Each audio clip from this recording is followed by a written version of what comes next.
तालिबान की सरकार को 4 मुस्लिम देश नहीं जो मान्यता देते हो, और यहां पे कहेंगे तालिबान मेरे दिल में है, शफीकुर रहमान बर्क जैसे नेता कहने लगेंगे। तो समस्या यह है कि मुसलमानों को किसी भी प्रकार से भड़काकर, जिसपे मुस्लिम वर्ड भी ना सम्मिलित हो, भारत से लेना एक न देना दो, मगर किसी तरह क्या है वो मैंने कहा ना, कट्टरपंथी मुस्लिम वोटों की तिजारत के बीच में जो प्रतिस्पर्धा है, यानी कैसे उसके बीच में से हम ज्यादा वोट पा जाएं, ये करके भारत का भी नुकसान किया, और मैं ईमानदारी से कहता हूं मुस्लिम समाज का भी नुकसान किया है। हिंदुस्तान पाकिस्तान एक साथ चले थे 75 साल में, कहां हमें कहां वो है बर्बादी की राह पे। इसलिए मजहबी चश्मा उतारिए, डेवलपमेंट का चश्मा देखिए। लाइटर नोट एक बात कह दूं, अंजना जी, एक कहावत होती है कि नया मुल्ला प्याज ज्यादा खाता है, और मुझे लगता है हिंदुस्तान में तो ये हो गया जो गैर मुल्ला प्याज ज्यादा खा रहा है। ये तो वो है शफीकुर रहमान बर्क जैसी पार्टियों नेता जो कहते हैं तालिबान मेरे दिल में, जिसने भगवान बुद्ध की सबसे बड़ी मूर्ति तोप, जबकि कोई बौद्धिस्ट अब रहता ही नहीं अफगानिस्तान में। क्या बिगाड़ रही थी आपकी वो मूर्ति? और ये भीम वालों की भी राजनीति करने वालों के लिए आईना है। और बताइए 100 साल पहले खलीफत का समर्थन इन्होंने किया, और खलीफत को टर्की नहीं नकार दिया। कितने मुस्लिम देश थे बताइए जिन्होंने खलीफत का समर्थन किया हो? मैं पूछना चाहता हूं, आज का यूएई, सऊदी अरब, बहरीन, कतर किसी ने नहीं किया। अब आप नमस्कार दोस्तों, स्वागत है आप सभी का। आप देख रहे हैं हिंदुस्तान पॉइंट ऑफ व्यू। दोस्तों, आज मैं जिस वीडियो पर रिएक्शन देने वाला हूं वो वीडियो है आज तक यूट्यूब चैनल का। दोस्तों, आज की डिबेट होने वाली है बीजेपी के प्रवक्ता सुधांशु त्रिवेदी और ओवैसी के प्रवक्ता वारिस पठान के बीच में। दोस्तों, जब सुधांशु त्रिवेदी जी ने ओवैसी के चमचे और चाटुकार प्रवक्ता वारिस पठान से पूछा कि तालिबान में जब महात्मा बुद्ध की मूर्तियां गिराई जा रही थी तब यह सेकुलरिज्म के सुरमा भड़काऊ भाईजान ओवैसी के मुंह में दही क्यों जम गई थी, तब इस्लाम खतरे में नहीं था। दोस्तों, ये वारिस पठान डिबेट में लगा गलत बयानबाजी करने, तभी सुधांशु त्रिवेदी ने इस नल्ले को उठाकर सड़क पर फेंक दिया। दोस्तों, यदि आप चैनल पर नए हैं या चैनल को अभी तक सब्सक्राइब नहीं किया है तो प्लीज चैनल को सब्सक्राइब किए बिना मत जाएगा। तो चलिए हम लोग मेन वीडियो को स्टार्ट कर। खटक इसलिए रहे कि वो एक तरफा चलते थे और मोदी जी ने सामंजस्य स्थापित किया। वो भारत के पहले प्रधानमंत्री हुए हैं जो जिन्होंने इजराइल का दौरा किया, और भारत के पहले प्रधानमंत्री हैं जिनको पैलेस्टीन ने अपना हाईएस्ट सिविलियन अवार्ड दिया है, और पहले प्रधानमंत्री जिनको 5 मुस्लिम देशों ने हाईएस्ट सिविलियन अवार्ड दिया है, जिसमें यूएई भी है, सऊदी अरब भी है, इजिप्ट भी है। ये खटक रहा है इनको, क्योंकि उन्हें लग रहा है कि सामंजस्य कैसे हो पा रहा है। और एक बात मैं वारिस पठान जी को याद दिला देना चाहता हूं, अचानक मुझे याद आया, इन्होंने कहा कोई हिंदू मंदिर तोड़ा जाएगा, तो अभी रिसेंट हिस्ट्री में 2001 में अफगानिस्तान में तालिबान ने भगवान बुद्ध की सबसे ऊंची प्रतिमा तोप लगा के उड़ा दी थी बामियान में। भाजपा के अलावा एक नेता का बयान दिखाइए उल्टा। ये तो वो हैं शफीकुर रहमान बर्क जैसी पार्टियों नेता जो कहते हैं तालिबान मेरे दिल में, जिसने भगवान बुद्ध की सबसे बड़ी मूर्ति तोप, जबकि कोई बौद्धिस्ट अब रहता ही नहीं अफगानिस्तान में। क्या बिगाड़ रही थी आपकी वो मूर्ति? और ये भीम वालों की भी राजनीति करने वालों के लिए आईना है। और एक और मैं बात कह दूं, भारत की राजनीति में विदेश से मुसलमानों की भावनाएं जोड़कर उसका दोहन करने की राजनीति ऐसी है कि चाहे विदेश के मुस्लिम देश उसका समर्थन कर। बताइए 100 साल पहले खलीफत का समर्थन इन्होंने किया, और खलीफत को टर्की नहीं नकार दिया।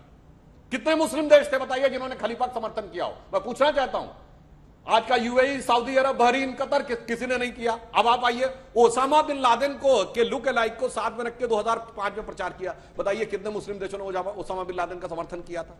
बताइए, तालिबान की सरकार को 4 मुस्लिम देश नहीं जो मान्यता देते हो, और यहां पे कहेंगे तालिबान मेरे दिल में है, शफीकुर रहमान बर्क जैसे नेता कहने लगेंगे। तो समस्या यह है कि मुसलमानों को किसी भी प्रकार से भड़काकर, जिसपे मुस्लिम वर्ड भी ना सम्मिलित हो, भारत से लेना एक न देना दो, मगर किसी तरह क्या है वो मैंने कहा ना, कट्टरपंथी मुस्लिम वोटों की तिजारत के बीच में जो प्रतिस्पर्धा है, यानी कैसे उसके बीच में से हम ज्यादा वोट पा जाएं, ये करके भारत का भी नुकसान किया, और मैं ईमानदारी से कहता हूं मुस्लिम समाज का भी नुकसान किया है।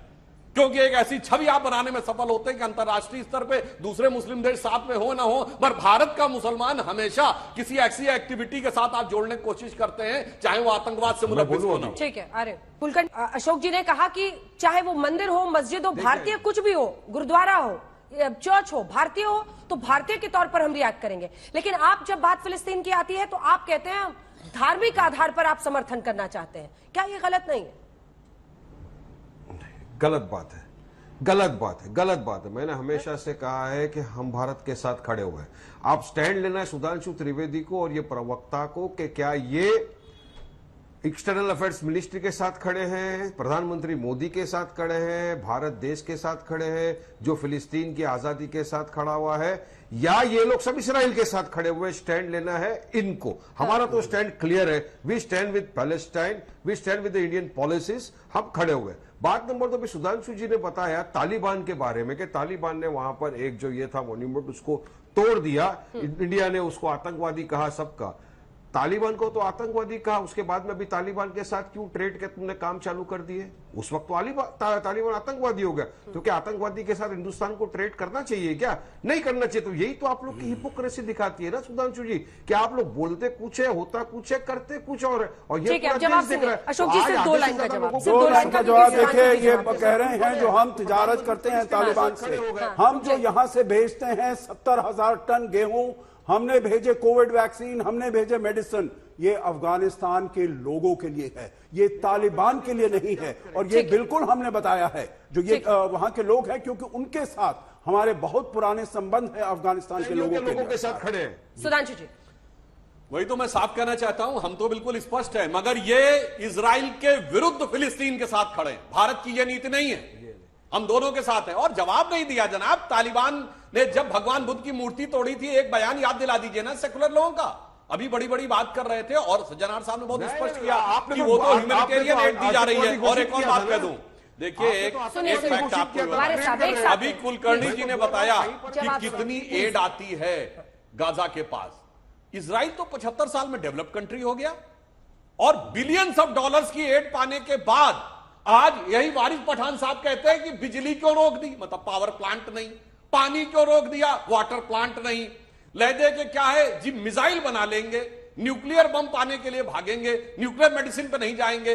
तो ये भी समझ लीजिए, डेवलपमेंट से हटकर अगर केवल विदेशी मदद का यूज आप आतंकवाद के लिए करेंगे तो बगल में देख लीजिए, हिंदुस्तान पाकिस्तान एक साथ चले थे 75 साल में, कहां हम है कहां वो है, बर्बादी की राह पे। इसलिए मजहबी चश्मा उतारिए, डेवलपमेंट का चश्मा देखिए। ऑन द लाइटर नोट एक बात कह दूं, अंजना जी, एक कहावत होती है कि नया मुल्ला प्याज ज्यादा खाता है, मगर मुझे लगता है हिंदुस्तान में तो ये हो गया जो गैर मुल्ला प्याज ज्यादा खा रहा है। आप हिस्ट्री नहीं पढ़। हमास जो है हर कोई हिंदुस्तानी जानता है ये आतंकी संगठन है, और इसीलिए हम देखते हैं कि जब हम कहते हैं कि हमास को समर्थन से मुस्लिम देशों की छवि खराब हुई, इंडिया भी कहते हैं 60% लोग मानते हैं कि ये जरूर, इसमें कोई शक ही नहीं है। क्या विपक्ष कहते हैं 38%। अगर आप देखें विपक्ष या इंडिया जो भी है, अगर आप भारतीय देखें, हर कोई मानता है कि हमास एक आतंकी संगठन है, इसमें कोई शक नहीं। अगर आप हमास के साथ खड़े हैं तो आप गलत हैं, अगर आप फिलिस्तीनियों के साथ खड़े हैं बिल्कुल ठीक है। हर कोई फिलिस्तीनी के साथ खड़ा है, इसमें कोई शक ही नहीं है। हम तो फिलिस्तीनियों के साथ आज भी खड़े हैं, कल भी खड़े थे और आने वाले दिनों में भी खड़े रहेंगे।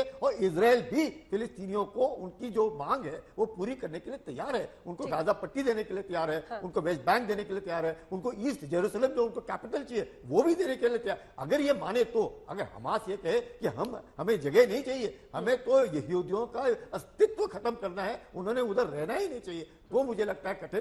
भारतीयों का जो स्टैंड है, मुझे लगता है इंटरनेशनली भी आप देखें, हमारा स्टैंड इंटरनेशनल ओपिनियन के साथ ही है, हम अलग नहीं है। सज्जनवार साहब, ये देखिए, हमेशा हम देख रहे हैं, चाहे रूस यूक्रेन जंग हो, कोई भी यहां पर ये कॉन्फ्लिक्ट हो, अमेरिका, ब्रिटेन, यूरोप एक तरफ, रशिया, चीन एक तरफ, लेकिन यहां पर एक बड़ा प्लेयर है मिडिल ईस्ट पूरा, जिसमें बड़े बड़े देश हैं। पहली बार सऊदी अरब ने खुलकर अब इजराइल के खिलाफ बोला है।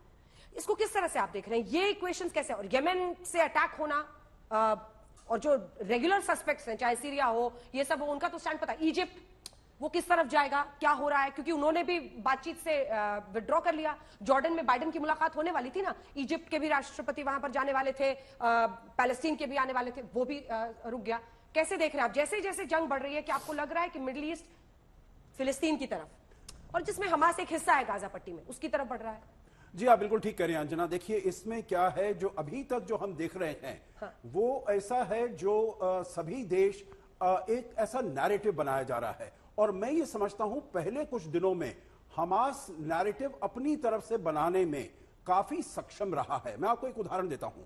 देखिए शुरुआत में उन्होंने यही कहा, और उनका प्रयास यही था, जो इजराइल वहां से आए, लैंड ऑफेंसिव करे, ग्राउंड ऑफेंसिव करे, वहां पर लोग बहुत मारे जाएंगे, वहां पर जो सिविलियंस हैं वो बहुत मारे जाएंगे, और इसीलिए जो अंतर्राष्ट्रीय प्रेशर है, दबाव है इजराइल के ऊपर, वो बहुत बढ़ेगा। और थोड़ा बहुत ऐसा होता भी रहा। फिर उनके हाथ में ये एक मौका आ गया जब उन्होंने कहा, जो 500 लोग एक हॉस्पिटल में मारे गए और ये इजराइल ने किया है। देखिए, कोई इसके ऊपर तथ्य किसी ने नहीं देखा और कोई इसके ऊपर एविडेंस फैक्ट्स के ऊपर कोई नहीं गया।